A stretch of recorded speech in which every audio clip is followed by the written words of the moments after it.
Interpretação da lei penal é o conjunto de técnicas usadas para determinar o sentido e o alcance de uma norma penal, a fim de aplicá-la corretamente ao caso concreto. Parece simples, mas em direito penal a interpretação tem um limite muito mais rígido do que em outros ramos, porque o que está em jogo é a liberdade. Por isso, interpretar a lei penal não é criar justiça do caso, e sim identificar, com segurança, o que a lei realmente proibiu e quais consequências autorizou, sempre sob controle da Constituição. O ponto de partida é a legalidade. O juiz pode interpretar, mas não pode inovar para incriminar condutas não previstas. A lei penal deve ser aplicada com fidelidade ao texto, ao sistema e à finalidade de proteção de bens jurídicos, sem ampliar o poder punitivo por criatividade. Em penal, a interpretação deve conviver com dois comandos que parecem tensionados, mas se complementam. De um lado, a necessidade de dar sentido ao texto, de outro, a vedação de surpresa e de expansão punitiva. Quando falamos em métodos de interpretação, estamos falando dos caminhos usados para chegar ao significado da norma. O método literal ou gramatical é o primeiro. Ele busca o sentido das palavras conforme o uso linguístico e técnico. Em penal, isso importa muito, porque o texto delimita o alcance da proibição. Se a conduta não cabe no sentido possível das palavras, a regra é não punir. O literal, porém, não resolve tudo, porque a linguagem tem ambiguidades e porque muitos tipos usam expressões valorativas. O método lógico procura coerência interna, examina a estrutura da norma, relações de causa e efeito, pressupostos, condições e consequências. Ajuda, por exemplo, a entender requisitos que o texto não detalha de modo explícito, mas que decorrem da própria construção lógica do tipo ou do instituto. O método sistemático interpreta a norma dentro do ordenamento. A lei penal não é uma frase isolada, ela está no Código Penal, dialoga com a parte geral, com leis especiais, com a Constituição e com princípios como culpabilidade, proporcionalidade e humanidade. A interpretação sistemática impede contradições. Um exemplo típico é ler um tipo penal da parte especial à luz das regras gerais sobre tentativa, concurso de pessoas, erro, causas de exclusão de licitude e culpabilidade. É por isso que a parte geral organiza o sistema, ela fornece as chaves interpretativas. O método teleológico ou finalístico busca a finalidade da norma, qual bem jurídico ela protege e contra qual modalidade de lesão ou risco. Em direito penal, isso é essencial para evitar interpretações que desviem o tipo de sua função. Se a finalidade é proteger a vida, a interpretação não pode transformar o tipo em ferramenta para punir condutas sem relação com esse bem jurídico. O método teleológico também serve para escolher, entre sentidos possíveis, aquele que melhor realiza a proteção do bem jurídico com menor sacrifício de liberdades, preservando intervenção mínima.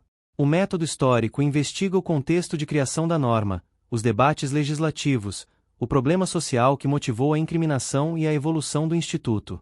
Ele ajuda a entender por que o legislador escolheu certas expressões e não outras, embora não possa ser usado para congelar a norma no passado se o texto permitir atualização compatível com a Constituição. Há ainda uma diretriz transversal: interpretação conforme a Constituição. Em matéria penal, isso significa que, entre interpretações possíveis, deve-se preferir aquela que respeite direitos fundamentais e princípios constitucionais. E, se uma interpretação levar a resultado incompatível com a Constituição, ela deve ser rejeitada. Esse ponto ganhou força também com a ideia de controle de convencionalidade. Tratados de direitos humanos incorporados ao ordenamento funcionam como parâmetro para a interpretação e para limitar excessos punitivos. Além dos métodos, a doutrina fala em resultados interpretativos, isto é, no efeito que a interpretação produz sobre o alcance da norma. A interpretação declarativa é aquela em que se conclui que o texto já expressa exatamente o que deve valer, nem amplia nem restringe. A interpretação restritiva ocorre quando o texto, em aparência, poderia cobrir mais hipóteses, mas o intérprete restringe o alcance para manter coerência com o sistema, com a finalidade do tipo e com garantias. Em penal, a interpretação restritiva é comum quando a leitura literal ampla produziria punições desproporcionais ou atingiria condutas socialmente irrelevantes. A interpretação extensiva ocorre quando o texto disse menos do que pretendia, mas o caso ainda cabe dentro do sentido possível das palavras e do contexto normativo. Ela é admitida em penal com cuidado, porque não pode virar analogia disfarçada. A pergunta técnica é: o caso está dentro dos sentidos linguísticos possíveis do texto? Se sim, pode haver interpretação extensiva. Se não, tentar incluir por semelhança vira analogia. E aqui está uma distinção central: interpretação extensiva não é analogia. Analogia é aplicar a norma a um caso não previsto, porque é parecido. Em direito penal, a analogia é proibida para prejudicar o réu, a chamada analogia em malum partem, pois viola legalidade e taxatividade. A analogia só pode ser aceita para beneficiar o réu, analogia em bonum partem, porque aí não há expansão do poder punitivo, mas reforço de garantia. Um exemplo típico de analogia benéfica é ampliar hipóteses favoráveis de forma coerente quando a lei omite situação equivalente, desde que isso não crie punição, e sim limite ou reduza. Outro ponto delicado é a interpretação de elementos normativos e tipos abertos. Elemento normativo é aquele que exige um juízo de valor para ser preenchido, como indevido, obsceno, fraudulento, sem justa causa, funcionário público em certos contextos, documento conforme conceito jurídico.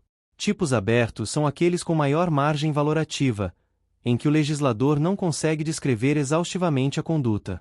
Esses tipos não são automaticamente inconstitucionais, mas exigem interpretação controlada, com critérios objetivos, para não permitir arbitrariedade. Nesse cenário, a jurisprudência e a doutrina têm papel relevante como fontes mediatas, não criam crime, mas estabilizam sentidos. Ainda assim, é preciso lembrar que a interpretação penal não pode produzir novos crimes por decisão judicial. Mudanças jurisprudenciais são possíveis, mas devem respeitar segurança jurídica e não podem funcionar como incriminação retroativa disfarçada. Por isso, em penal, a previsibilidade é um valor central. O cidadão não pode ser surpreendido por uma leitura expansiva que o texto não comportava. Também é importante mencionar normas penais em branco, que são tipos cuja descrição depende de complementação por outra norma. Elas são admitidas, mas com limites. O núcleo da proibição deve estar na lei. A norma complementar deve detalhar aspectos técnicos. Quando a complementação vem de ato infralegal, como portaria, aumenta a tensão com reserva legal, e a interpretação deve evitar que o executivo, na prática, defina o conteúdo do crime. O intérprete precisa garantir que a lei já contém a essência do injusto penal e que o complemento apenas concretize parâmetros técnicos. Feita essa base de interpretação, vamos conectar com a aplicação da lei penal no tempo e no espaço, porque interpretar também envolve definir qual lei se aplica e onde ela incide. A aplicação da lei penal no tempo começa com a regra do tempus regit actum, aplica-se a lei vigente no momento do fato. Isso decorre da legalidade e da anterioridade. Para fixar o momento do crime, o Código Penal adota a teoria da atividade, no artigo 4º, considera-se praticado o crime no momento da ação ou omissão, ainda que outro seja o momento do resultado. Isso é crucial em crimes com resultado tardio. Se a conduta ocorreu sob uma lei e o resultado sob outra, prevalece, como regra, a lei do momento da conduta, salvo incidência de lei posterior mais benéfica. Daqui surgem os conflitos de leis no tempo. A Constituição, artigo 5º, XL, estabelece o comando central: a lei penal não retroagirá, salvo para beneficiar o réu. Então lei posterior mais gravosa não volta no tempo. Lei posterior mais benéfica retroage e alcança fatos anteriores, inclusive condenações definitivas, produzindo efeitos na execução. Quando a lei nova deixa de considerar a conduta criminosa, ocorre abolitio criminis.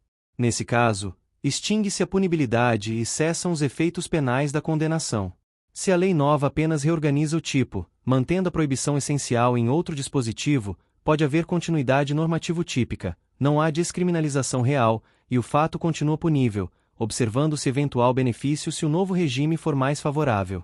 Quando a lei nova altera pena, regime, causas de aumento ou diminuição, estamos diante de novatio legis. Se for mais benéfica, retroage. Se for mais severa, não retroage. O cuidado prático é a comparação. Deve-se avaliar, no caso concreto, qual lei é globalmente mais favorável, sem inventar uma lei híbrida por combinação livre de trechos, porque isso pode violar a coerência do sistema e criar resultado não previsto pelo legislador. A jurisprudência discute os limites dessa combinação, mas, como regra didática, o intérprete deve evitar montar um terceiro regime que não existe como lei. Um caso especial são as leis temporárias e excepcionais. Pelo artigo 3º do Código Penal, elas aplicam-se ao fato praticado durante sua vigência mesmo depois de cessadas suas condições ou passado seu prazo. Aqui há outra atividade prevista expressamente. A justificativa é que a lei nasce para reger um período específico e o agente sabe disso ao agir. Agora, aplicação no espaço. A regra é territorialidade. Aplica-se a lei penal brasileira aos crimes cometidos no território nacional, conforme artigo 5º do Código Penal. Território, para fins penais, inclui solo, mar territorial e espaço aéreo correspondente. E a lei amplia essa noção ao equiparar a território nacional certas embarcações e aeronaves brasileiras. Embarcações e aeronaves públicas ou a serviço do governo brasileiro são extensão do território onde quer que estejam. Embarcações e aeronaves brasileiras mercantes ou privadas são extensão do território quando em alto mar ou no espaço aéreo correspondente. Isso resolve muitos casos de crimes ocorridos em navios e aviões. Para definir o lugar do crime, o Código Penal adota a teoria da ubiquidade, no artigo 6º. Considera-se praticado o crime no lugar da ação ou omissão, no todo ou em parte, bem como onde ocorreu ou deveria ocorrer o resultado. Isso é muito importante em crimes à distância, e hoje é indispensável em crimes cibernéticos. Em um ataque digital, a conduta pode começar fora do Brasil, mas produzir resultado aqui, ou o inverso. Pela ubiquidade, pode haver conexão territorial suficiente para aplicação da lei brasileira se a ação relevante ou o resultado se localizar no Brasil, observadas as regras de competência e cooperação. Além da territorialidade, existem hipóteses de extraterritorialidade, em que a lei penal brasileira se aplica a fatos cometidos fora do país, previstas no artigo 7º do Código Penal. A lógica é proteger interesses nacionais e cumprir deveres internacionais em situações específicas. A extraterritorialidade pode ser incondicionada, quando a lei brasileira incide independentemente de requisitos adicionais, e condicionada, quando depende de condições como entrada do agente no território nacional, dupla tipicidade em certos casos, inexistência de julgamento definitivo no exterior, entre outras exigências. O objetivo é equilibrar soberania, efetividade e o risco de dupla punição, dialogando com o ne bis in idem. Na prática, o que o estudante precisa saber é como articular interpretação com essas regras de tempo e espaço. Primeiro, você interpreta o tipo penal para saber o que ele exige. Segundo, identifica o momento do crime pela teoria da atividade e define qual lei é aplicável conforme legalidade, e retroatividade da lei pior e retroatividade da lei melhor. Terceiro, identifica o lugar do crime pela ubiquidade, verifica a territorialidade e, se necessário, extraterritorialidade. Só depois disso a análise do fato típico, ilicitude e culpabilidade acontece de forma correta, porque você já sabe qual norma incide e em que extensão. Fechando, interpretar a lei penal exige método e autocontenção. Os métodos literal, lógico, sistemático, teleológico e histórico se combinam, mas sempre sob a moldura constitucional. Os resultados podem ser declarativos, restritivos ou extensivos, com a vedação absoluta de analogia contra o réu. E a aplicação no tempo e no espaço é parte do próprio trabalho interpretativo. Sem definir qual lei vale no tempo e onde ela vale, não há decisão penal legítima. O direito penal só é compatível com a Constituição quando a interpretação serve para aplicar a lei com racionalidade e previsibilidade, e não para expandir o poder de punir.